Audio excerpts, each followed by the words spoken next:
Federal High Court in Abuja has ordered that no one involved in the case between Senator Natasha and Senate President Akpabio is allowed to speak to the media about the case. Justice Binta Ayako gave the order on Friday, April 4, 2025, after Akpabio's lawyer, Kehinde Ogunwumiju-San, complained that Senator Natasha had been giving TV interviews about the case, which is still being heard in court. The judge also said that no one is allowed to share videos of the court proceedings on social media or any other platform.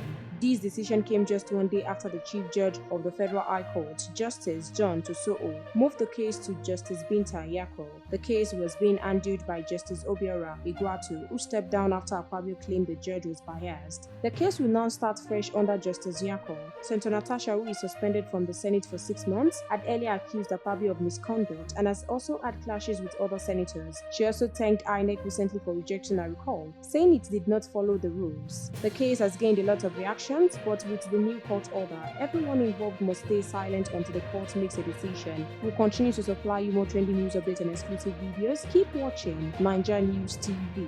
Good night.